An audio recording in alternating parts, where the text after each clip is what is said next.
Hello and welcome to Hot Topic. I'm Hugh Riches. UKIP has recently won its first seat in the House of Commons for Clacton and may soon win another for Rochester and Strood. Both those constituencies have much in common with Grimsby, another seat on UKIP's wish list. Victoria Ayling is the party's parliamentary candidate for Great Grimsby, and I'm happy to say she joins me now. Victoria Ayling, welcome. Why is Grimsby such ripe fruit for UKIP? Because I believe the people of Grimsby have had enough of the lies and deception by the establishment parties who at the end of the day promise everything, deliver nothing.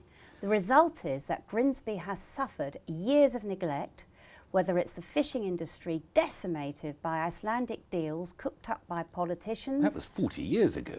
But more recently the European Union rules have actually decimated the catching side.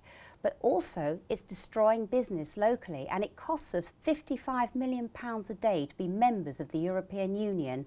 It is relevant today because the politicians of the established parties have destroyed Great Grimsby and our country. You say that the established parties promise everything and deliver nothing. They make quite limited promises, in fact. Why would UKIP be able to deliver so much more than the established parties? What we aim to do is to actually hold the balance of power after the general election, and this is infinitely possible. You're not going for a majority? We would hope for a majority, but the worst case is that we would hold the balance of power. Our policies put the country at the top of the list, not power for the sake of it, and not Europe. We will put the people of the country first. Of course, the definitive issue that defines UKIP is membership of the European Union and withdrawal from the European Union. And yet that's not really a subject that particularly interests the electorate. It's quite low down on their list of interests. What does interest them, and what UKIP seems so much more to be campaigning on, is immigration. Are you really defined as an anti-immigration party, really much more than you are as an anti-European party?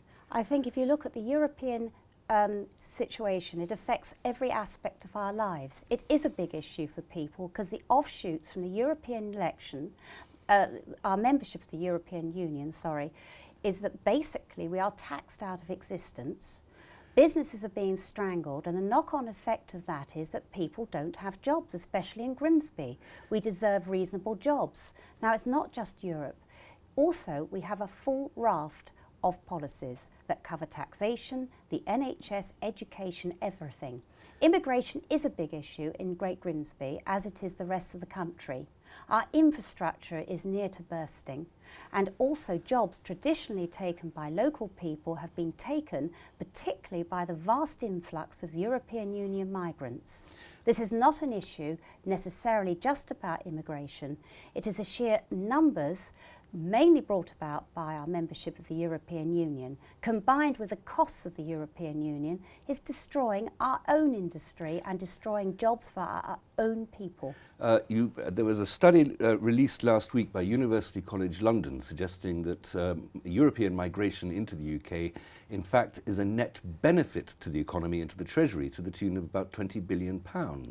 That migration, far from costing anything for this country, is adding a great deal to it. I'd like to know how they got to their figures, because it doesn't seem to add up to me that people coming here may be employed by agencies in their own countries, whether it's Latvia or Poland.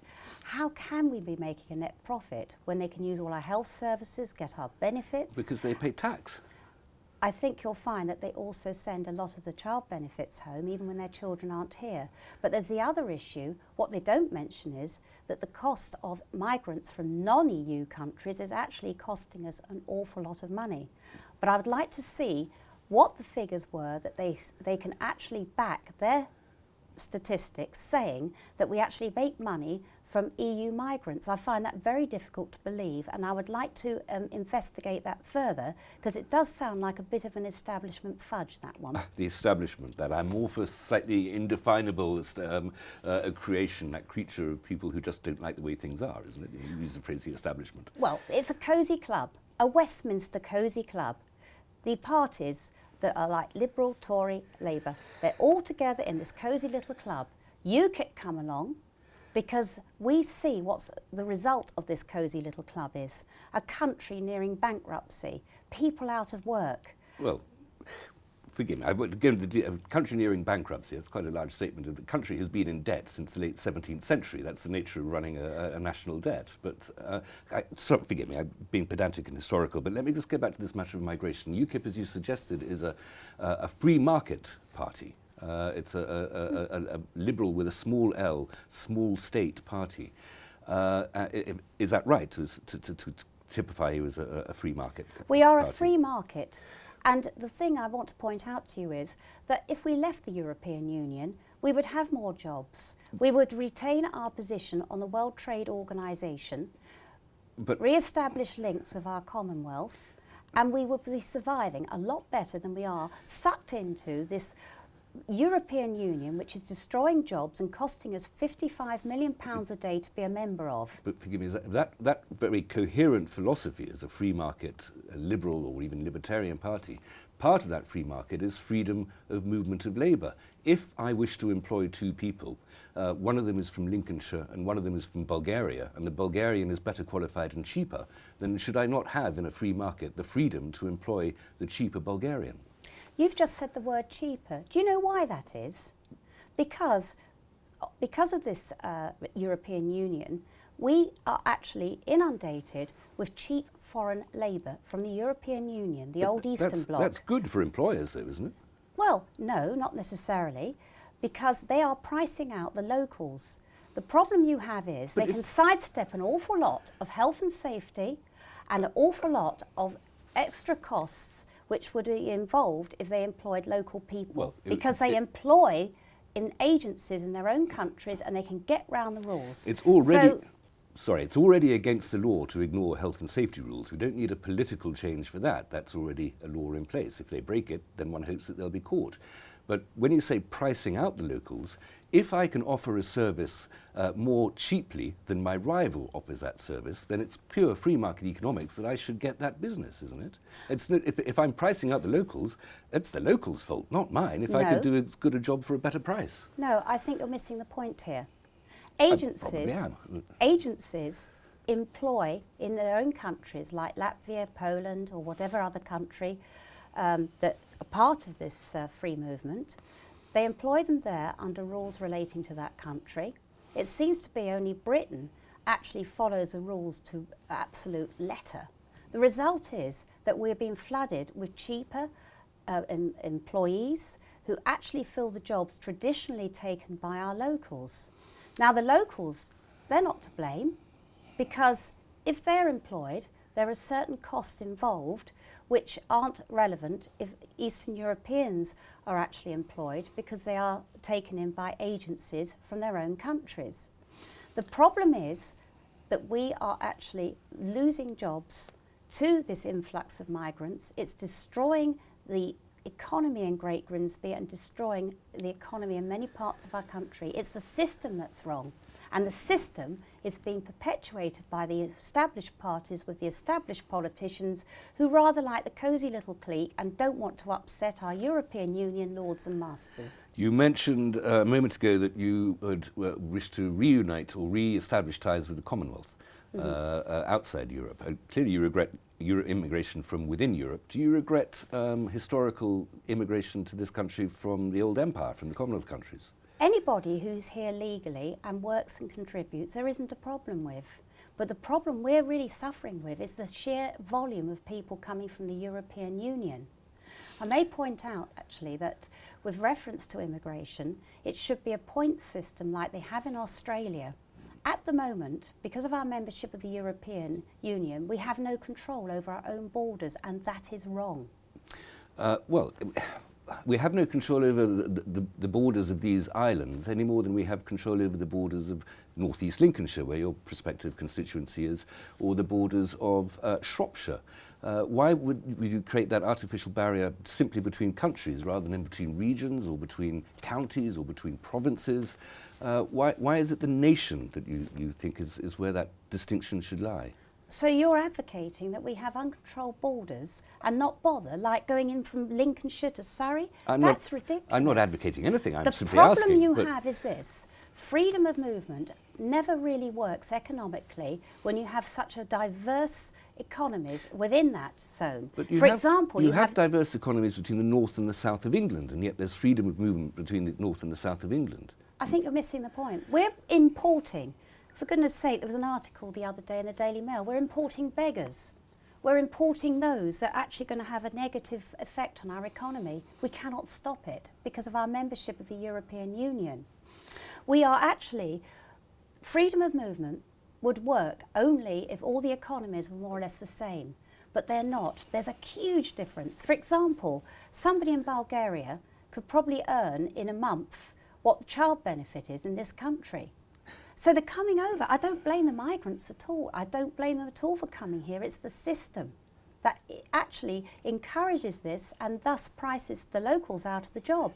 And you're advocating. I'm not advocating anything. I'm you only asking. actually just said to me that more or less we should just be seen like a county of Europe. That's crazy. Well, that is crazy. We are already inundated with those who are pricing everybody out of jobs. And you want to open up our borders. I don't want anything. I'm merely a humble journalist. I'm simply asking a question. You have just said that what is the point? What is the difference between the boundaries or the borders between North East Lincolnshire, Lincolnshire and Surrey, for example, yes, as opposed to the rest of Europe? There is a huge difference. Victoria Ailing, we'll have to come back to this after the break. Forgive me, I have to stop there. Please come back in a couple of minutes when I'll still be talking to Victoria Ailing. For the moment, goodbye.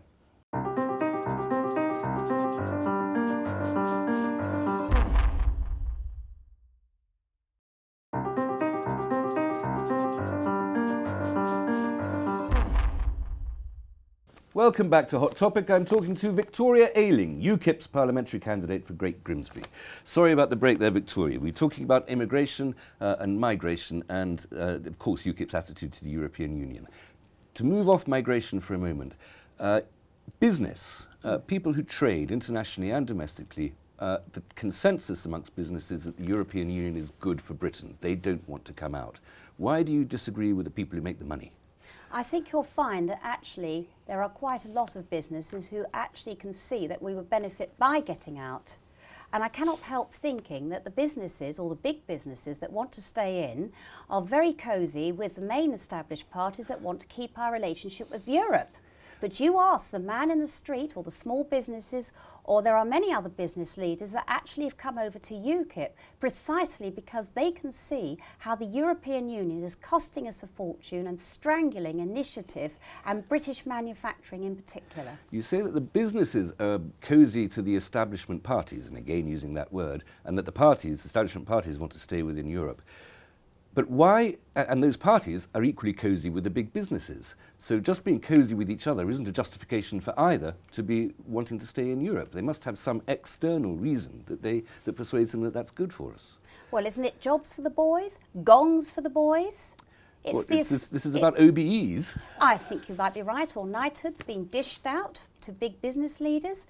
But let's look at it, the facts, But why would they be rewarded for wanting to stay in the European Union? What is wrong with keeping Europe as a trading partner, which was the original thing people voted for to become a member of the European Economic Community, not a political union? That vote was what, back in 1974, 75? That was the only time there's been a referendum on United Kingdom membership of the European Union. It was meant to be a European Economic Community, yes, not a political union. We have been conned and we've been sucked into what's becoming a superstate of Europe. Would a UKIP-influenced government that would presumably have another referendum? If UKIP hold the balance of power, we would push for a definitive in-out referendum, because the one promised by Mr. Cameron is a fudge. He will wriggle out of it. If he doesn't like the result of it, if he's forced to have it, he will wriggle again and say, we'll look at it after the next general election. Well, everything is bribery, everything is fear, everything is promises. What if there were a referendum today or after the next general election in which the people of Britain voted to stay within the European Union? Presumably UKIP would then continue to campaign to have another referendum until it got the answer it wanted. I think you're out of touch with the polls, because if you look at it, most people want to get out of the European Union Many people now realise what's happened to us because of our membership. I've only got to be out in the streets of Grimsby. Do you know we have so many people coming over to us, the UKIP, because they are so disillusioned with what the main parties have been promising and reneging on over the years. We have people who have never voted before wanting to know how to vote, getting the forms because they want to vote UKIP in the next general election. Suddenly, it's become relevant to them and their everyday lives that we need to make a change, a dramatic change, and getting out of Europe is the only way forward for this country. Talking of referenda, you made it very clear that the distinction of the nation is very important to UKIP, that that's a more important border than that between Lincolnshire and Suffolk, or Norfolk, and a more important border than that between Europe and everything that's not Europe, that it's those national distinctions. If that's so important to you, why were you not so much more supportive of the Scots when they wanted to have their own independent sovereign nation this summer? I think, again, you are missing the point. We have been United Kingdom. We are the United Kingdom, and that is Wales, Scotland, England and Northern Ireland. But that's really quite recent. I mean, we're not a nation state, we're several nations in one state, and that's quite a recent union that was created only, 300 years ago. So, you know, France is a 1,500-year-old country. The United Kingdom is a child. Well, we used to own parts of France. Well, the French people who were kings of England used to own parts of France. But my point is this. We are a nation state of the United Kingdom. The result of the Scottish referendum was to stay with the United Kingdom.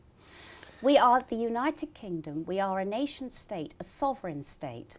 We are not just a county of European Union. That's what the Eurocrats want us to be. That's what we're creeping towards with the established parties. It is extremely frightening that we lose our statehood, we lose control of our borders, and we lose our own nationhood. By doing that, we just become a county of the European Union, and that is what the main parties are working towards. But that's objectionable because you treasure the state. I mean, it's a patriotic, it's a nationalist agenda that you're suggesting, isn't it? I wouldn't say nationalist. I'd say we are a state, a nation state. We are British. We have our own borders. Well, we've got the sea. Yes. We're in geography. But our membership of the European Union is wiping that away. We are losing our nationhood. Losing our identity. Why is the assumption that the quality of government, I mean, the relationship of politics is that between the individual and the government, the governed and the governing. Why is it the assumption that the government, the quality of government would be better in London or Westminster than it could be in Brussels or Luxembourg? It sounds to me you're a federalist. And I know you say you're a journalist. Only in the Jeffersonian sense of the late 18th century. But no, a federal Europe is the dream, I believe, of the establishment party leaders.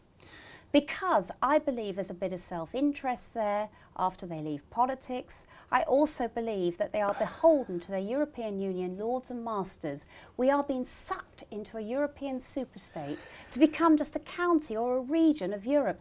We are British. This is Great Britain. And this is absolutely important we keep our nationhood. Let me just get down to some of the nitty-gritty politics of what's going on in the next general election. That UKIP, this is probably, your constituency, Grimsby, is one of the most likely ones that might fall to UKIP. Yes. If there were enough votes that you deprive from the Conservative Party, that might be the only result in the election that stops there from being a referendum, the referendum that David Cameron promises after the next general election. Your campaigning might actually be preventing the referendum that you desire so much. Not at all, because David Cameron will renege, like he did on the Lisbon Treaty referendum. There won't be a referendum, he will fudge it, or if he does have one, it'll be paying lip service, and if he doesn't like the result, he'll ignore it. But what we aim to do is, if we cannot form an administration, is hold the balance of power to make sure there is a referendum. The only wasted votes in the next election would be for any of the established parties. We can win seats. UKIP have proved they can win local seats, lots of them. And in particular, in Great Grimsby, we got 36% of the vote for the European elections. We can win Westminster seats, and in Great Grimsby in particular, we can win here.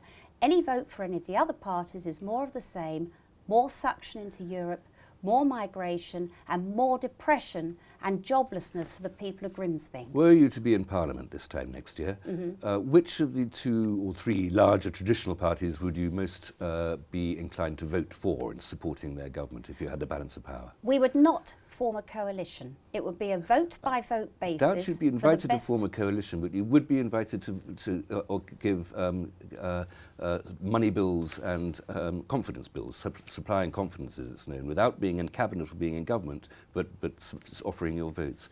Would you be happy to support a Labour government? We would support a vote-by-vote basis with any party that we would believe would put the Great Britain first, would put the people of this country first. We would not do a coalition. It would be a vote-by-vote basis. And if we can get a referendum to genuinely get out of the European Union, or have a straight referendum as opposed to a fudge the main parties will order, we would do it on a vote-by-vote basis. If you were in Parliament, as seems perfectly likely after the next general election, wouldn't you yourself become part of the establishment? Definitely not. Well, I've been being a in local Parliament by councillor. definition is part of the establishment, isn't it? I have been a local councillor. I've been involved in an establishment party. I eventually realised that we were all being taken for a ride. I told Mr Cameron to his face that he was a traitor and not fit to run the country and basically a liar, and told him I was joining UKIP. That was face to face. That was well documented in the press. That is how did many he take people... Not very well. He tried to run away. He was terrified. Poor man. He's not used to being... He's surrounded by sycophants that tell him he's marvellous. I told him he wasn't, to his face. And he ran. He couldn't stand up like a man and debate the issue. He was so used to everybody telling him he's right about everything, and he scarpered. He doesn't care about this country, he cares about power. Well, the same with the other leaders. And that is why so many people now are coming over to UKIP in droves, particularly in Great Grimsby. Well, that's enough about Tory sycophants. And just talk about some of the other members of UKIP, though, droves or not. Members of UKIP have come up with some remarkable statements, blaming flooding in southern England on gay marriage, requests that Lenny Henry should go home, which I think is Birmingham. Your party's full of crackpots, isn't it? No, not at all. In any new party, you're going to have teething problems. But look at the crackpots and some of the Labour Party, the Conservatives and Liberals. You've all got them. But the trouble is, because UKIP is something the establishment press don't like, they highlight the establishment, problems. Again, I wish the establishment was as well organised as you suggest. It's the cosy cartel of the established parties, yes, with the big business, with the big newspapers. Let's put it this way, the Daily Mail is owned by one of Cameron's pals. The Daily Mirror is a complete socialist backing paper. I mean, let's put it this way. Very helpfully, you've turned the spotlight on journalism itself here, but I would love to discuss that further, Victoria Ayling. I'm very sorry, we must stop for the moment there, but thank you very much for coming on to Hot Topic. Not at all. That's all we have time for this week. My thanks to Victoria Ayling. Please join me again next week for another Hot Topic. Until then, goodbye.